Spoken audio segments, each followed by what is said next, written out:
নমস্কার বন্ধুরা, ভিলেজ রান্নাঘর আপনাদেরকে সবাইকে আমার অনেক অনেক স্বাগত। আজকে একটা দারুণ মুখরোচক রেসিপি ভিলেজ রান্নাঘরে বানাবো। চিংড়ি মাছ মসুরির ডাল দিয়ে বড়ার কারি। তো অবশ্যই পুরো রেসিপিটা আপনারা স্কিপ করবেন না, প্রথম থেকে শেষ পর্যন্ত দেখবেন। নমস্কার বন্ধুরা, ভিলেজ রান্নাঘরে আজকে বানাবো চিংড়ি মাছ 500 গ্রাম নিয়েছি। আর ডালটা আমি আগে থেকে ভিজানো আছে। চিংড়ি মাছ আর ডাল দিয়ে বড়া বানাবো কারি। তো বন্ধুরা সঙ্গে থাকুন, ভিডিও শুরু করুন।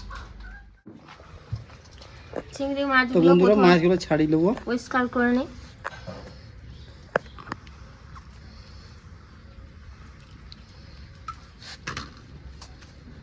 এই দাও আমি আজকে প্রথম ছাড়াইছি বন্ধুরা, তাই মাথাটা ধরবে, এরকম করে ছাড়বে, মাথাটা ছাড়িয়ে দেবে। দেখিয়ে দিতে হবে তো, নাহলে কি করে জানবো বলুন। মাখিয়ে নেবো, লবণ, হলুদ গুঁড়ো দিয়ে ভালো করে মাখিয়ে নেবো। 8 ঘন্টা আগে মুসুরির ডালটা ভিজিয়ে রেখে দিয়েছিলাম, দেখো কত সুন্দর ভিজে গেছে। অনেকটা আছে তো, তার জন্য কিন্তু আমি মিক্সিতে পেস্ট করে নেবো। তো বন্ধুরা উনুনটা ধরে গেছে, কড়াইটা চাপিয়ে দেবো। এবার মাছটা ভেজে নেবো। দিয়ে দেবো সরষের তেল, আমি সরষের তেলে ভাজবো। তো বন্ধুরা তেলটা গরম হয়ে গেছে, এবার আমি মাছটা ভেজে নেবো। দিয়ে দেবো মাছ,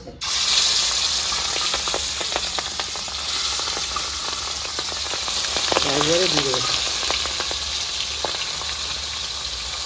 বন্ধুরা মাছটা ভাজা হয়ে গেছে, এবার তুলে নেবো।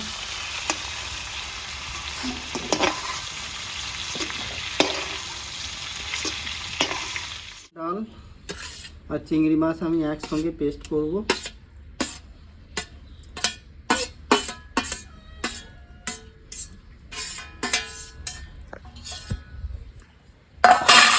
তো বন্ধুরা এখানে দেবো আমি কাঁচা লঙ্কা,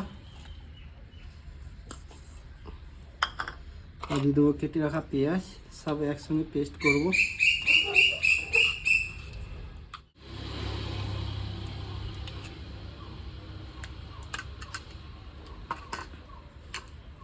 লবণটা দিয়ে একটু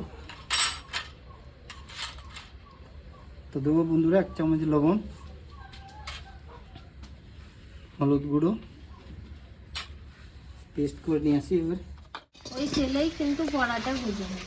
বন্ধুরা তেলটা গরম হয়ে গেছে, আমি বড়াগুলো ভেজে নেবো।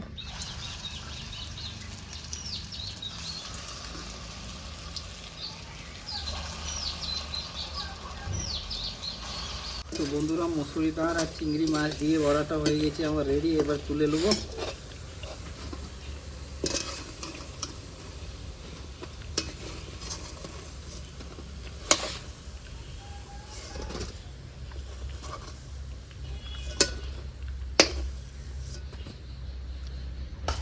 দারুণ বড়া। তো বন্ধুরা এই তেলে আমি দিয়ে দেবো 2টো তেজপাতা, শুকনো লঙ্কা, গোটা জিরে,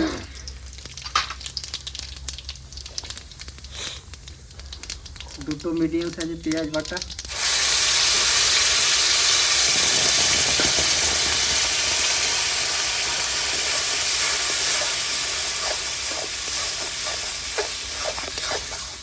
ভাজা তো খেতেই হবে। তো বন্ধুরা পেঁয়াজটা ভাজা হয়ে গেছে, ওই আদা রসুন পেস্ট ভুল হয়ে গেছে, আদা রসুন পেস্ট দেবেন আমাকে দাও।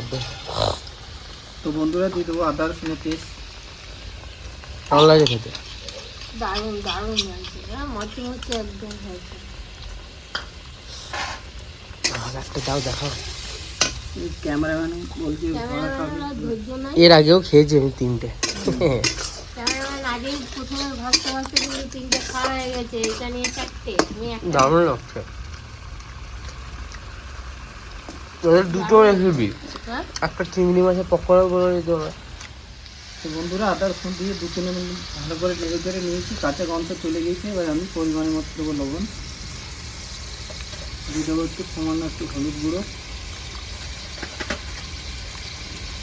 1 চামচ জিরে গুঁড়ো আর ধনে গুঁড়ো 1 চামচ,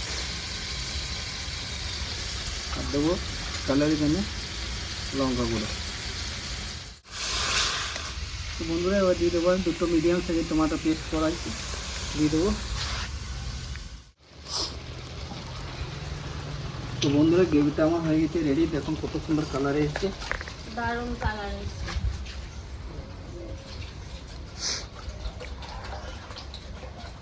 কেউ দিলে তো বন্ধুরা দেখুন আমার এই মুরগিটা দেখুন কত সুন্দর।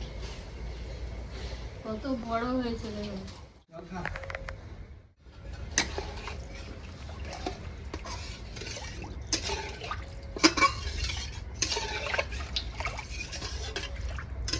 তাহলে আজকে এই গ্রেভিটা খেয়ে ঢাকা দিয়ে আমি একটু ফুটিয়ে নেবো। বন্ধুরা টেস্টটা ব্যালেন্স করার জন্য চিনি দেওয়া ছিল, চিনিটা দিতে ভুলে গেছি, আমি এই জায়গাটা চিনি দিয়ে দিচ্ছি।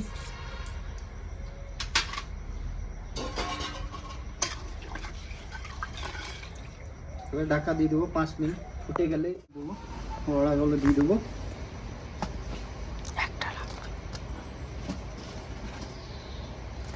দারুণ সুন্দর হয়েছে বড়াগুলো। হ্যাঁ,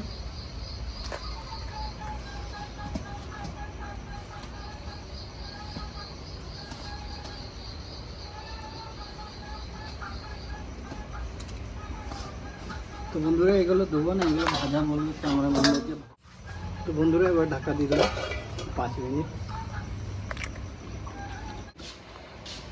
তো বন্ধুরা এই জায়গাতে আমি চিরা লঙ্কা দিয়ে দেবো কটা, আর সামান্য একটু গরম মশলা।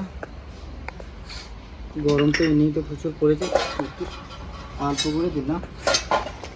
রান্নাটা হয়ে গেছে কমপ্লিট, এবার নামিয়ে দেবো আমি। কেমন লাগছে? দারুণ। বেলা হয়েছে অনেক, খাওয়া দাওয়া করতে হবে। তো বন্ধুরা রান্না আমার হয়ে গেছে কমপ্লিট, এবার খাওয়া দাওয়া করে দেখি। আর ধৈর্য থাকছে না, ওরা তো দুজনা পেট ভরে নিয়ে গিয়ে ভাজা ভাজা খেয়ে, এবারে আমি খালি পেটে আছি, আমি খেয়ে দেখি। তোমরা খাবে?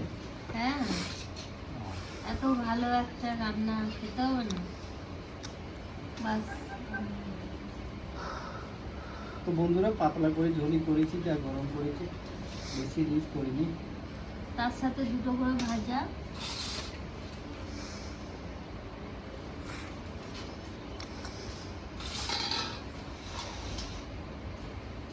খেয়ে দেখি চিংড়ি মাছের কারি।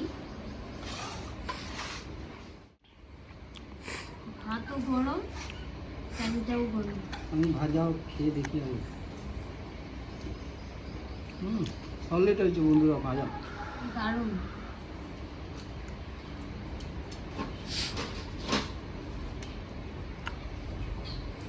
গরম গরম ভাজা আমি 7-8টা খেয়ে নিলাম। সলিড দারুণ। বন্ধুরা একবার খেলে না মুখে লেগে থাকবে, একদম বারবার খেতে ইচ্ছা করবে। ঘরোয়া উপকরণ দিয়ে ঘরোয়া পদ্ধতিতেই এত সুন্দর একটা রান্না বন্ধুরা আপনারাও বানিয়ে এভাবে খাবেন, দেখবেন খুবই ভালো লাগবে। তো কেমন লাগলো ভিলেজ রান্নাঘর চ্যানেলটিকে ফলো করবেন, সাপোর্ট করবেন, আর খুব বেশি বেশি শেয়ার করে দেবেন। আর ইউটিউব থেকে যেসব বন্ধুরা দেখছেন এখনও সাবস্ক্রাইব করেননি তারা অবশ্যই করে পাশে থাকবেন, বেল ঘন্টির পাশে ক্লিক করবেন আর নোটিফিকেশানটা অন করে রাখবেন, যাতে ভিলেজ রান্নাঘর চ্যানেলটি আপনার কাছে চলে আসে। আপনারা খুব ভালো থাকবেন, সুস্থ থাকবেন, সাবধানে থাকবেন। পরের ভিডিওয়ে দেখা হবে। তো বন্ধুরা ভিলেজ রান্নাঘরে নতুন নতুন ভালো ভালো রেসিপি দেখার জন্য ফেসবুক চ্যানেলটাকে ফলো করবে আর পাশে থাকবে।